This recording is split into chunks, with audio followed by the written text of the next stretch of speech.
Good evening, sir. Very good evening, everybody. We'll start with session. So, we are discussing regarding the chapter The Cure and Recovery from the Stuart Close. And he is trying to explain you exactly the concept of recovery and followed by the cure. In homeopathy, when we think about the cure, what exactly it is and what is recovery? Recovery can happen by itself, but many times it is just a palliation. With the large doses of allopathic medicines, you get what is called as a recovery. It is a palliation, but not exactly the cure which you expect. And what that cure is, that is, he has explained, Dr. Samuel Hahnemann explained in the aphorism number 2. And that is what is called as a permanent cure. And bringing back again to the state of health is called as a cure. This is through following the cardinal principles. It is not a haphazard, because there is behind that there is a concept of there is a exactly the all the principles are always behind there, and with the help of that you can prescribe and you can come to the right remedy and prescribe.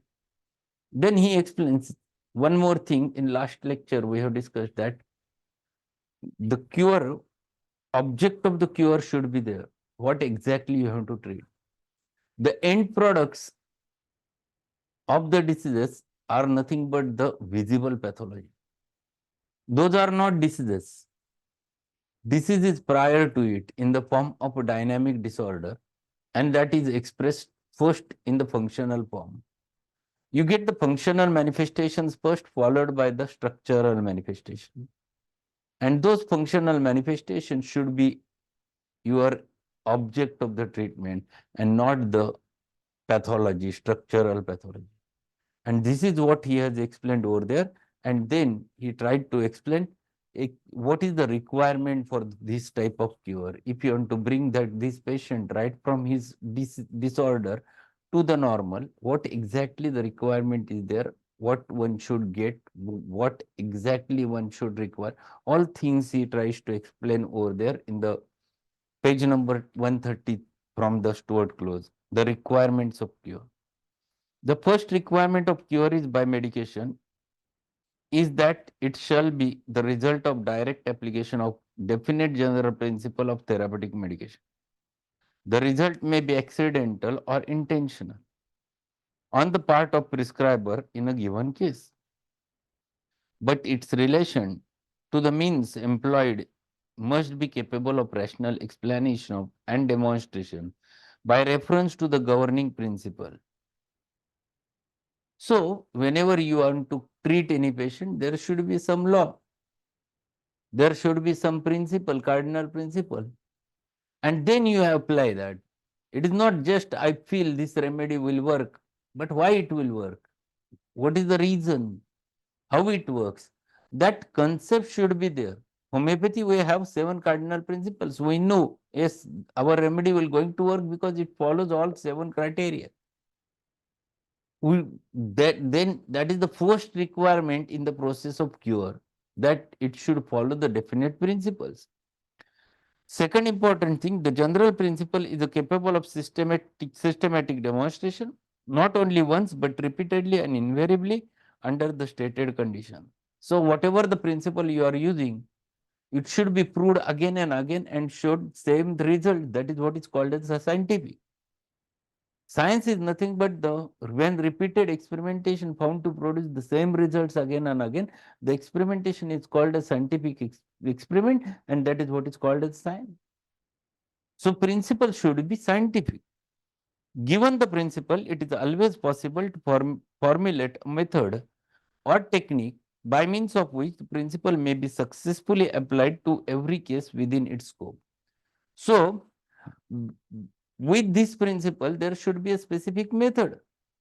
If you follow that method, you can apply that principle in a proper manner. So when we deal with the patients, there is a very specific method which we have developed. First thing is that you take the case, the whole case taking, followed by the totality of the symptom. You have to extract the totality of the symptom. Then after totality, you have to formulate the repertorial totality, and whatever is not there in the repertorial totality, you have to keep it in the PDF, that is potential differential field. Then you have to follow a specific repertory depending upon the case. You have to repertorize. You have to come to the conclusion of very specific remedies. And then with the help of PDF and with the help of materia medica, you have to come to the right remedy. But this is not only sufficient. Again, right remedy in right potency, along with proper repetition, all those things matters. So this is a technique. If you follow that technique, you apply that technique to the case, then you can get the results. And this is what he is explaining. So application, practical application of those principles with a proper technique is second requirement in the process of cure.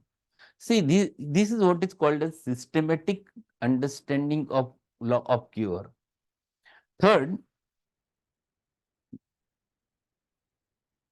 the second requirement of the cure by medication is that it must be individual. This is very important, given in italics.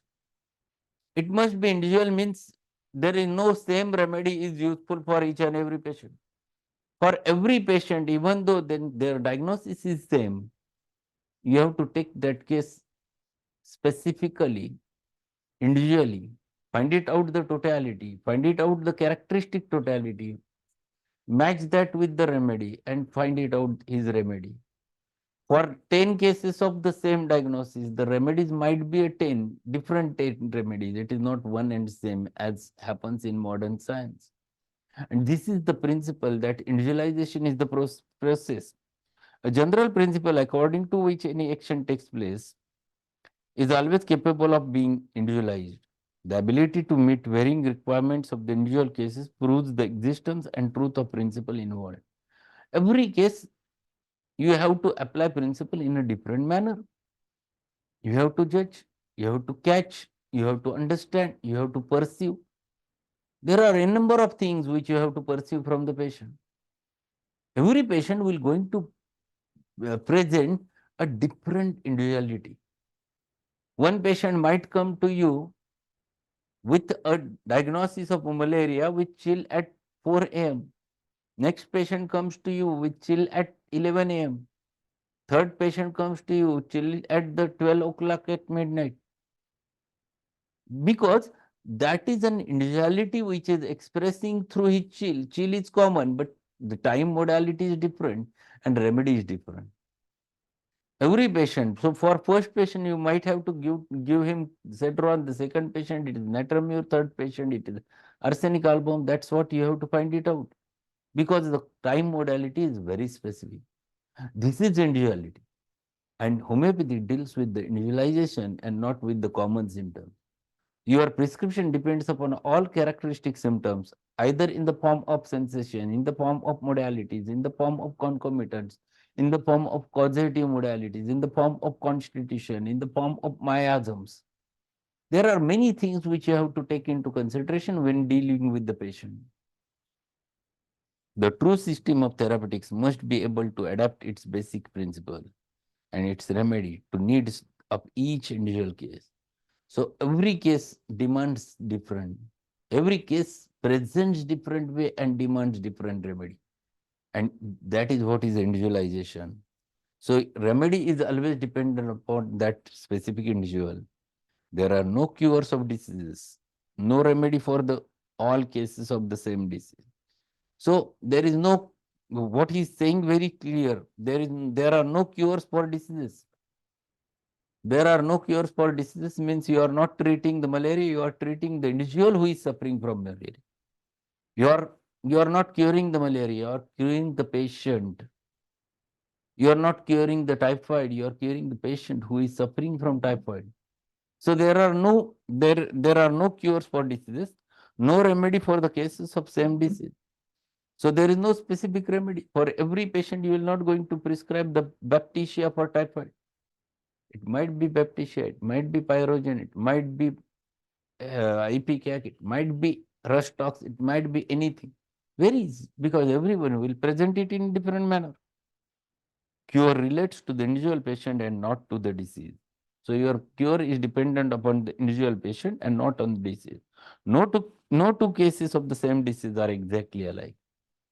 Very important sentence. No two cases of same disease are exactly alike. Differences of manifestations in the symptoms and modalities always exist individual. So every patient is different. Every patient presents it in a different manner. And that's why you get a different totality in each and every individual. Ultimately, every one's remedy is different. It is these differences which give each case its individuality and create a need for an individual remedy. So here you get individuality. It might be hidden in the location, it might be hidden in the sensation, it might be hidden in the modalities, it might be hidden in concomitant. But that individuality where patient's remedy is hidden, it is not on the common symptoms of the diseases. So there is no cure for appendicitis, but there is a cure for the patient who is suffering from appendicitis. This concept should be clear in everyone's mind.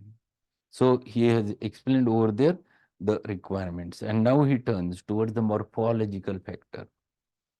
See what exactly he wants to say with the morphology. The morphological factor. Every individual develops according to certain morphological tendency or predisposition inherent in his constitution. It is from this tendency that he drives his individuality. This tendency or predisposition may be or become morbid. If it does, the symptomatic form of that morbidity will be also be individual. Morphology means a structure. You are born with different structure. No two men are alike. Everyone has its own constitution. The mental and physical makeup is different. And that means everyone's morphology is different. If it is different, naturally the reactions are different. So whenever this person gets ill, he produces his own individualistic features, symptoms, which guides you to find it out remedy for that injury. It is necessary, therefore, to study each case of disease from the morphological as well as semiological standpoint in order to be able to determine its individual form and characteristic. So here you have to go for all the characteristics of that specific individual. What he presents, what is the characteristic. Everyone, if you just read the faces of the persons, everyone's face is different. Someone's might be dry, another person it might be oily. Someone's the nose is very short, someone's nose is very long. Someone's nose might be a knobby. Someone's eyelashes are long, someone's they are very short or missing. Everyone just look toward the faces and you will going to get different varieties of it. So you have to find it out that morphological characteristics, that what is different in this specific individual. So you have to look for that. You have to find it out that, and then you have to catch the right remedy on the basis of that. So morphological factor plays very vital role because morphology gives individuality to each and every individual. The new morphology includes all the facts and phenomena, anatomical, physiological, and psychological, functional and organic, normal or abnormal, which represent the individuality of the subject. So every individual carries a different anatomy, different physiology, different psychology, different functional organic forms. Everyone is different. It aims to establish in each concrete case the particular kind or variety of organization, development, and functioning which gives it individuality and differentiates it from other similar cases, thus providing reliable basis for the rational interpretation of the symptoms and selection of the remedy indicated for the patient. So here he explains that because of this change of the morphology, you get exactly different characteristic symptoms. So a patient comes to you with a rheumatism in acute state, one patient expressed that, doctor, he could not sleep whole night because of severe body ache and joint pains, and he was continuously moving here and there, and he was absolutely restless during that time. And yesterday he got wet in rains. Second patient comes and he is having exactly the opposite. He says that, doctor, since yesterday I'm having very severe joint pain, but I could not move. Even you just check me in this position, I could not lie down. There is exactly opposite modality, that's like test movement aggravates. The first patient was continuously in motion, second patient was absolutely in one place. This is individuality. This is what is the individuality. Everyone presents it in a different manner. Acute rheumatism is there with both the patient. One requires Rustox, another requires bryonia. This is common. But why it is so? Because it carries the morphological change. That morphology, the individuality, is expressing through the manifestation, and that those manifestations are always different. Next, he starts the examination of the patient and construction of the case. All those things are very practical, which one must know. The examination of the patient and construction of the case. Disease is primarily a dynamical disturbance of vital functions of the individual organism, manifesting itself by signs and symptoms. Symptoms are the only perceptible evidence of the disease and the only guide to the curative medicine. So he is explaining the concept of the disease in homeopathy. The concept is very clear. The dynamic derangement of the vital force expressing externally in the forms of signs and symptoms to which we label by the name of disease. The disease is dynamic, expression is external. This is the only perceptible sign or symptom with which you can understand the person is diseased. That's why it is also called as the language of a disease. Symptoms are the only perceivable evidence of the disease and only guide to the curative medicine. For the prescriber, the characteristic symptoms of each individual in the totality constitutes the disease, and their removal is the object of treatment and the cure. So, if you are homeopathic prescriber, you will require the characteristic totality. Patient comes to you with with a eczema. He is having that eczema since long time, and with that eczema, he comes to you, already has used many steroid ointments, everything. It used to get settled with that. And now he comes and he requires permanent treatment. For that purpose, he comes to you. And he says that, doctor, this eczema is there since last 1.5 years. I have treated lot of treatment, nothing works. But now it is troubling me a lot.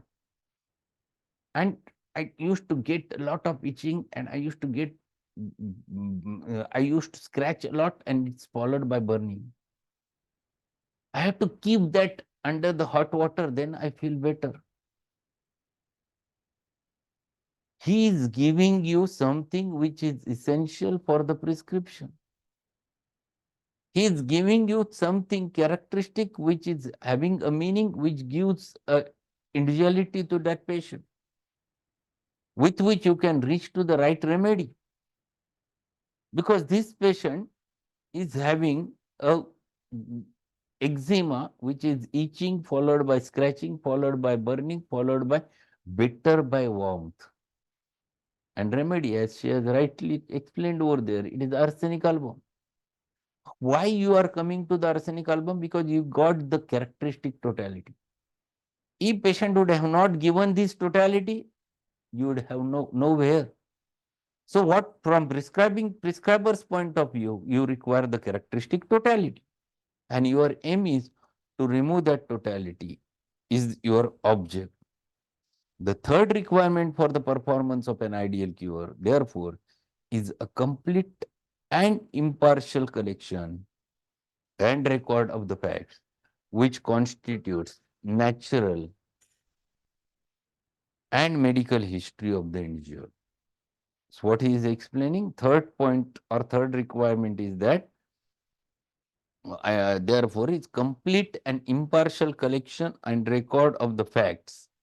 So whatever the facts are there, those should be written as it is. You should get those fact complete picture, which constitutes the natural and medical history of the individual. That is more important. If you are getting a thorough history, you get the history, the patient has had a gonorrhea in the past. Thorough history, past history of gonorrhea suppressed with some antibiotics. And now the patient is coming to you for rheumatism. See, suppressed gonorrhea leading to rheumatism. It means you have understood something. What you have understood? What is the thing which you will understood? That in the past history there was suppressed gonorrhea. This history gives you the miasmatic focus.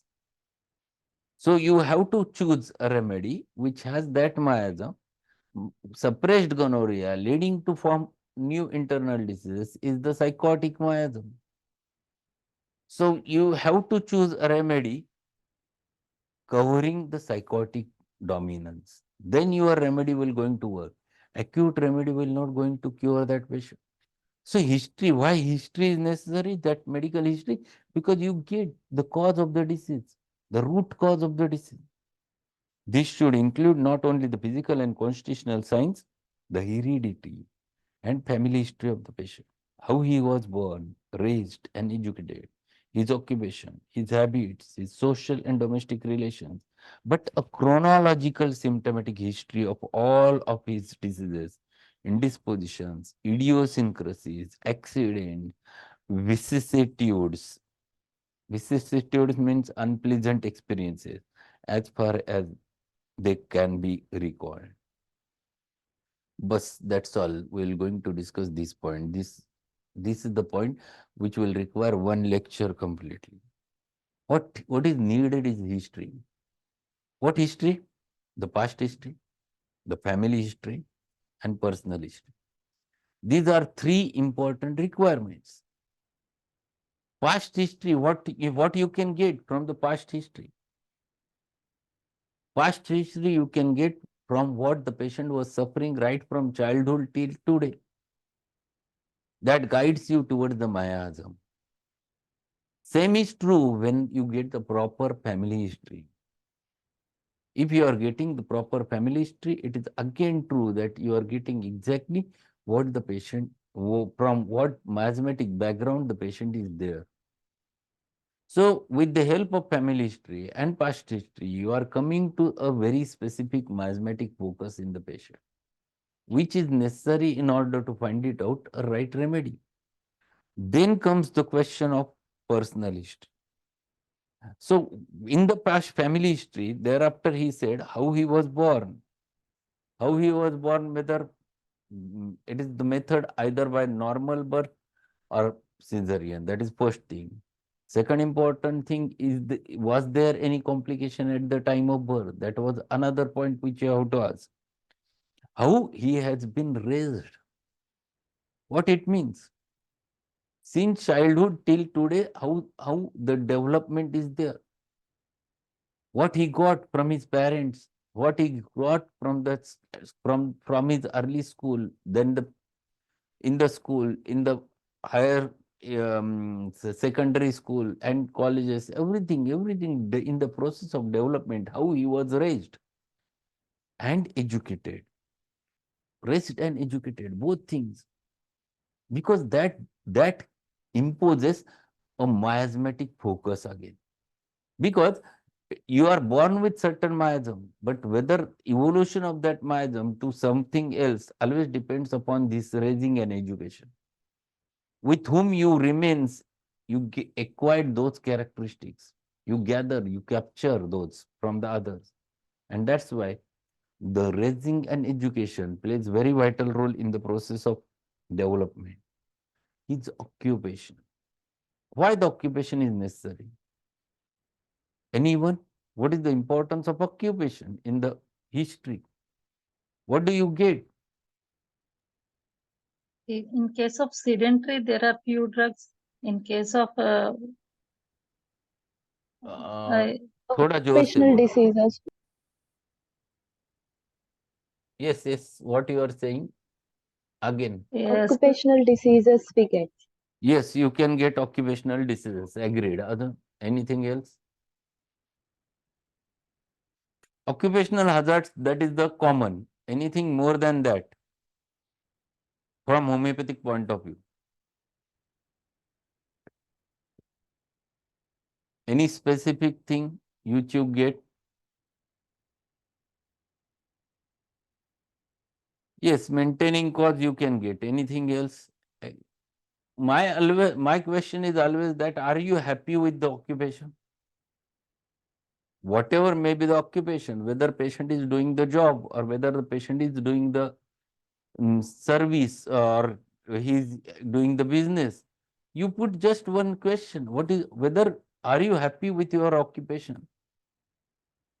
He says, doctor, actually I didn't want to do a job, but my condition was so poor that I have to.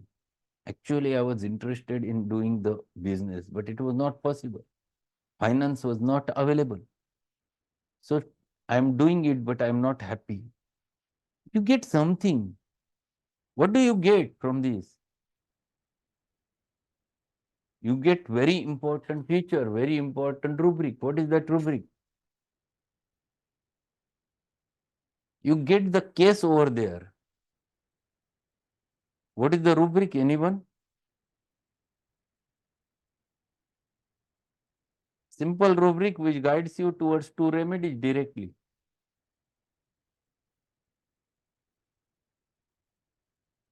Which is the rubric? Undertakes things opposed to her intention. That is the rubric. Undertaking the things opposed to their intention or her intention. You get sepia and phosphorus, only two remedies under that rubric. So in the history, at the start only you are getting very specific rubric if you catch it properly, if you perceive it properly. Patient comes and he is sitting, you put the question, you ask, what is your problem? He never answers. Patient is young child and his parents have brought. Then you ask, why you are not answering? He says, I don't want to take the treatment, but they are forcing me. Undertakes things opposed to their intention.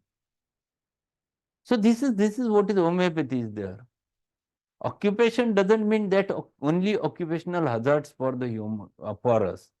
Yes, occupational hazards, one point is very necessary.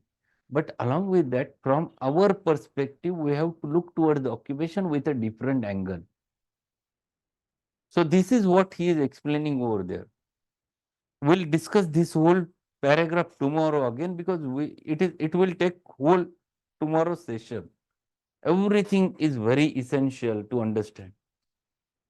So we'll conclude on this point, and tomorrow we're going to discuss the same paragraph again, and we'll discuss that, and we'll discuss most practical part because it's most practical in our practice. This is very much needed. Okay, and today evening we're going to meet again on the new remedy, that is the Ars iodatum from third year syllabus. So be there at 8 o'clock. Again, practical approach towards the Ars iodine. It is a wonderful remedy to learn because it is very important remedy in practice. So be there, we'll meet again. And if any queries are there, just tell me. Any queries, any questions? So we'll conclude and meet tomorrow. Sir, in case of warts, is there any local applications in case of warts along with constitutional remedy? Actually, Hahnemann have told that whatever may be the constitutional remedy that you give internally as well as apply locally. That is what he has said in the Organon.